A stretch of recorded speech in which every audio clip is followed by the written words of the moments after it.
passer donc, à l'intervenant suivant, Mathieu Barrault.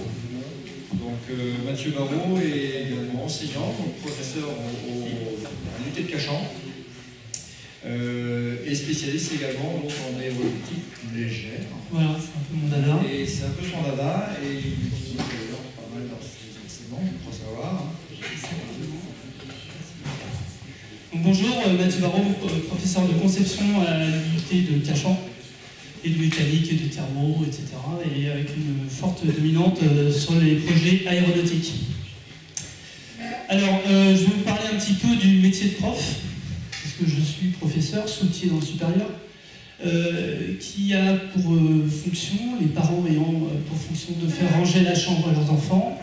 Moi, mon travail, c'est de ranger la tête de leurs enfants. Et c'est dur.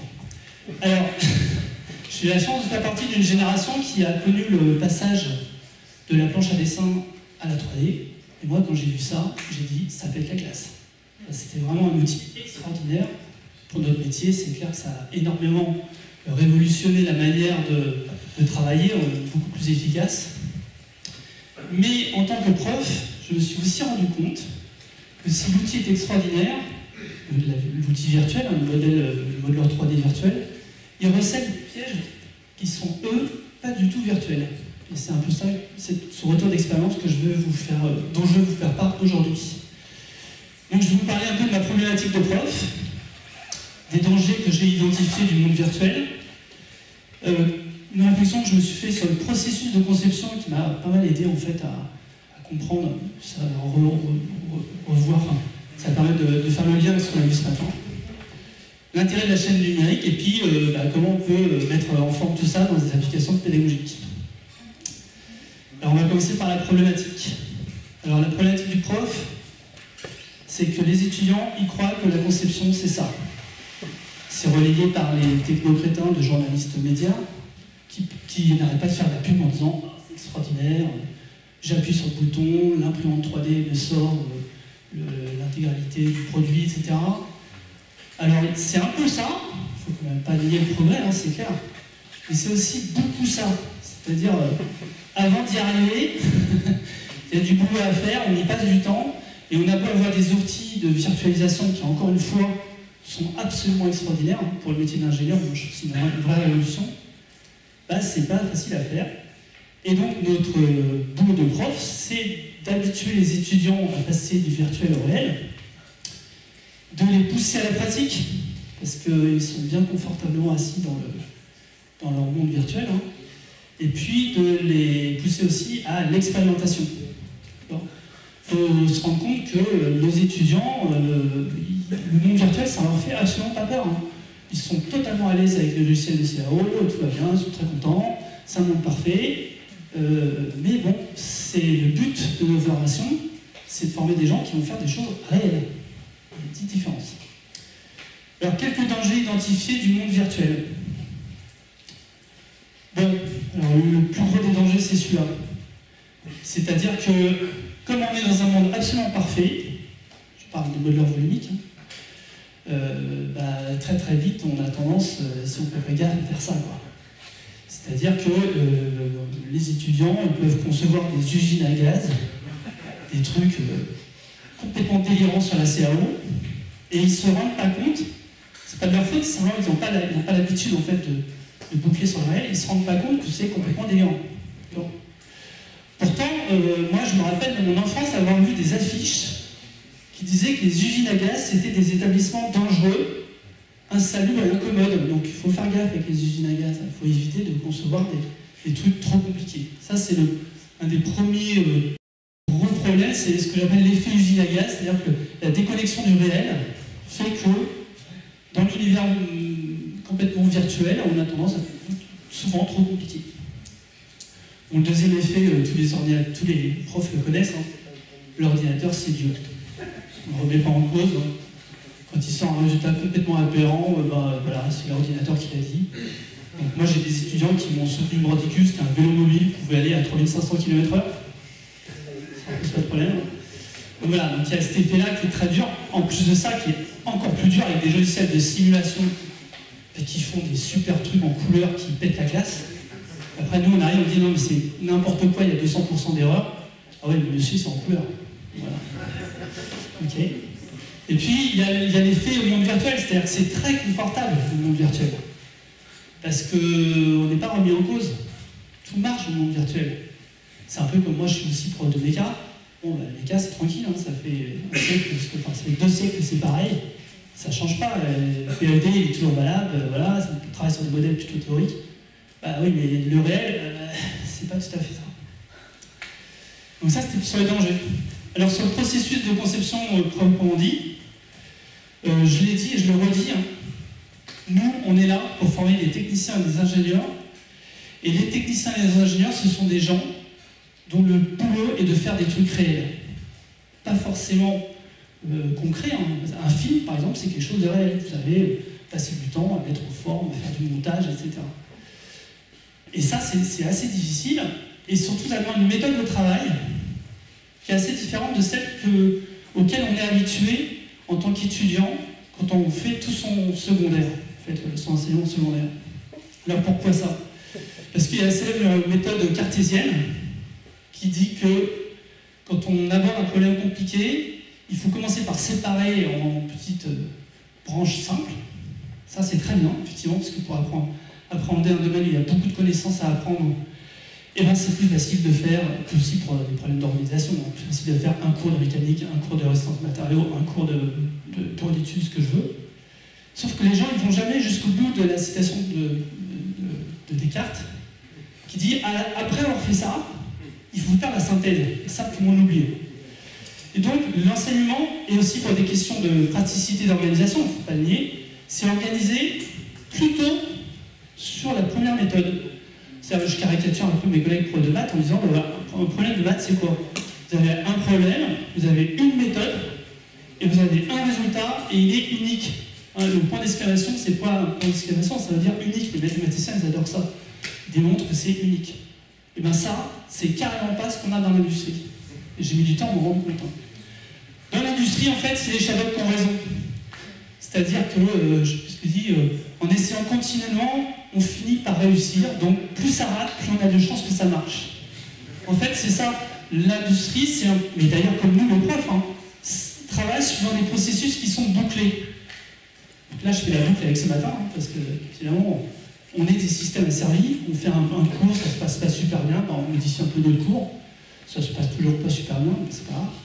Et bien, c'est pareil dans un bureau d'études, c'est-à-dire qu'en fait, une entreprise, c'est ça, on a un cahier des charges, on va concevoir, fabriquer et faire un prototype, et puis on est tout content, on fait un truc réel, on fait des tests et rien ne marche. Et c'est là, en fait, c'est à ce moment-là qu'on devient des techniciens, des ingénieurs.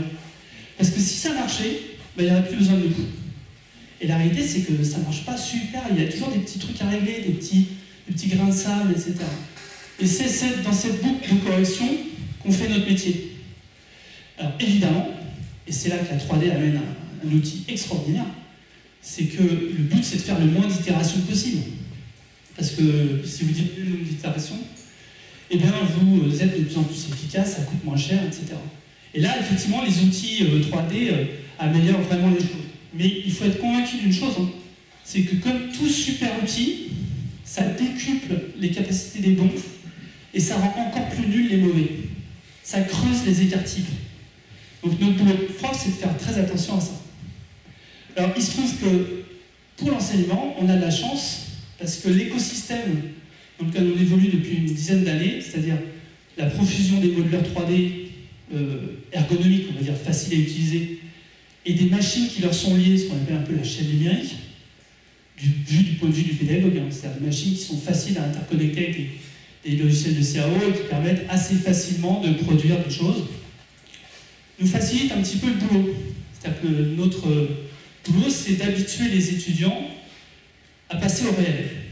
Alors dans ces machines, on en a quelques-unes à limiter, moi je me concentre beaucoup sur les machines plutôt, ce que j'appelle plutôt 2D, c'est-à-dire les découpes laser, les découpes jet d'eau, les CNC panneaux, même la machine de prototypage et même du tournage, maintenant c'est du 2D, parce qu'elles sont très simples, elles sont beaucoup plus simples à prendre en main que des machines plus complexes. Alors comment on passe ces applications pédagogiques? Alors, moi j'aime bien le point de vue Oleg Antonov, hein, qui était un célèbre concepteur d'avions, qui disait qu'on a toujours plus à apprendre à faire vraiment des choses, donc apprendre à construire des avions, c'est mieux pour les ingénieurs que tous les parchemins qu'on peut leur donner. C'est un peu vrai, c'est-à-dire que notre boulot, c'est de mettre en situation les étudiants dans une démarche de conception qui aboutit sur un objet réel. Bon. Alors, c'est pas toujours possible, hein, il y a aussi des informations à leur passer. Et donc, nous, avec la chance, on a essayé de faire dès la première année, avec des petits projets. On va utiliser, donc le principe en fait, c'est que les étudiants viennent juste d'arriver, c'est en première année. On leur donne la CAO terminée à 80% de cette petite maquette, qui est une maquette de démonstrateur d'un brevet de commande de vol d'APG. Et on leur dit, allez-y, fabriquez-la.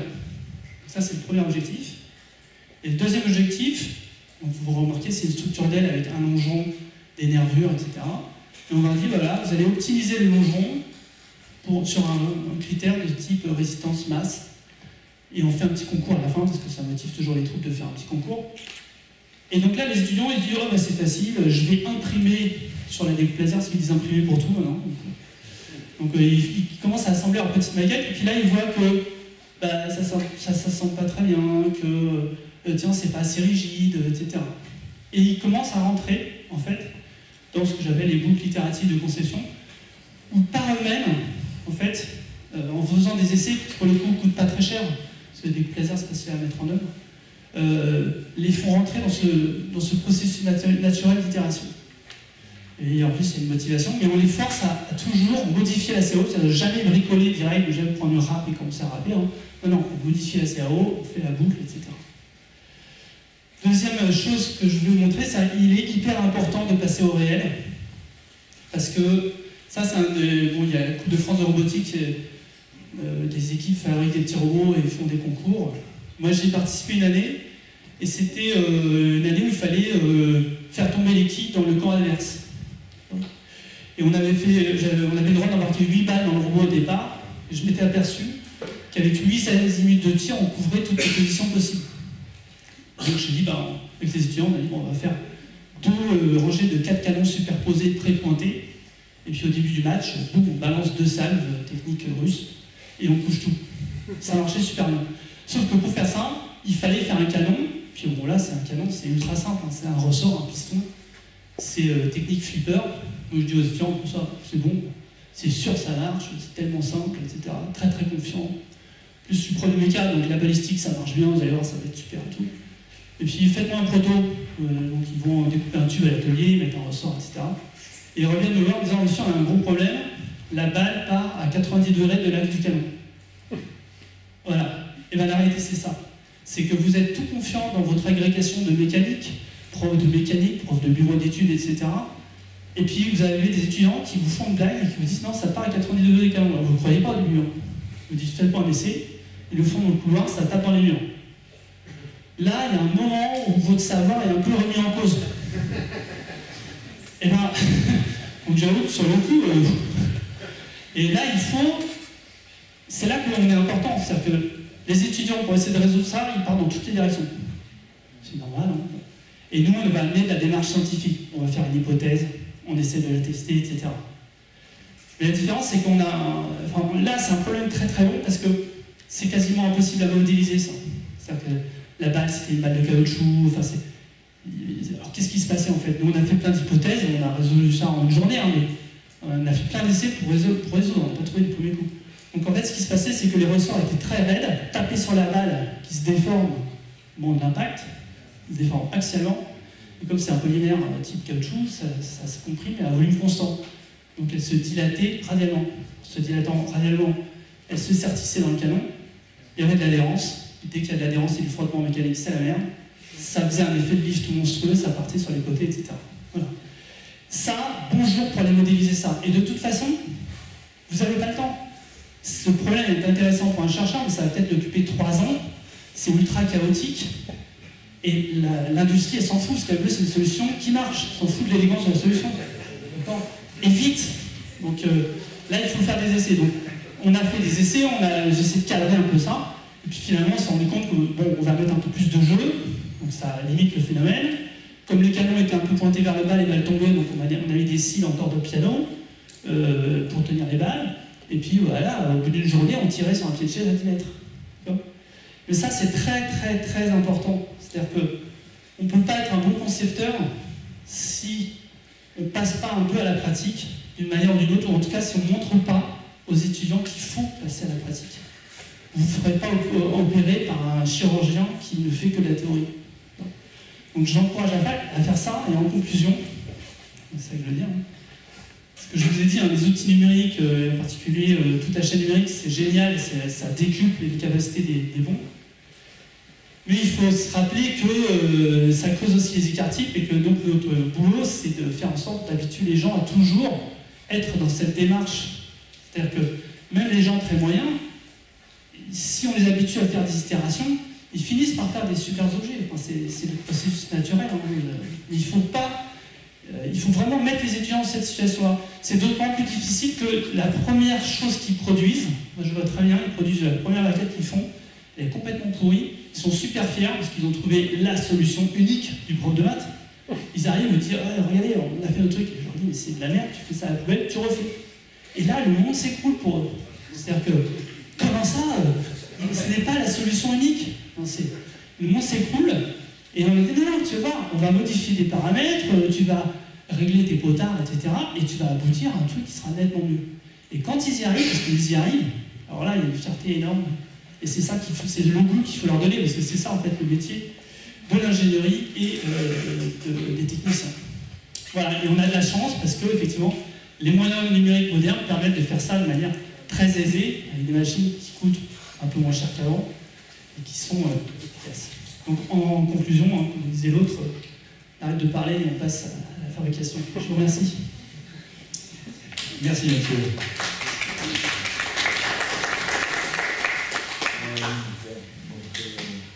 Une autre approche par la pratique, la fabrication, la remise en question.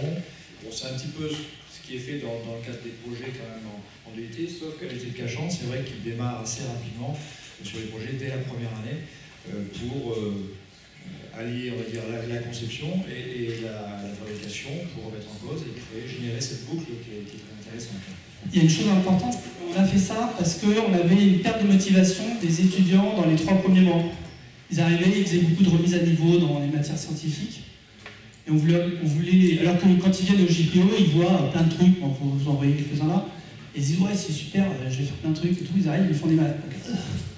On a fait ça pour ça. Et donc pour rattraper un peu les étudiants qui ont une perte de motivation, alors que ça fera des très bons techniciens, parce qu'eux ils sont plus pratiques, etc. Et on a en plus diffusé ce projet, un petit projet PIAF, mais on en a fait d'autres depuis, dans les autres matières. Les profs de maths utilisent ce support, les profs de dimensionnement des structures également. Et du coup, les étudiants font la synthèse cartésienne, c'est-à-dire qu'avant ils allaient en maths, même moi je les ai en bureau d'études et en méca, et quand en bureau d'études je fais de la méca, ils me disent ah mais monsieur c'est de la méca. Je dis bah oui mais on en a besoin pour faire du bureau d'études. Ah mais non, c'est pas la même salle, hein. Enfin, c'est complètement cloisonné à leur tête. Enfin, voilà. Alors que là, ils se disent ah mais ouais, en fait, la méca, ça me sert aussi pour faire mon petit projet. Donc il y a un aspect transversal avec les collègues qui est très intéressant. Alors, il ne faut pas se leurrer, on n'a pas de meilleurs résultats, hein. Mais je pense qu'au niveau de la motivation des milieux de promo, de ceux qui sont plus pratiques et moins théoriques, ça permet d'en garder. Voilà. Ça, c'est très important.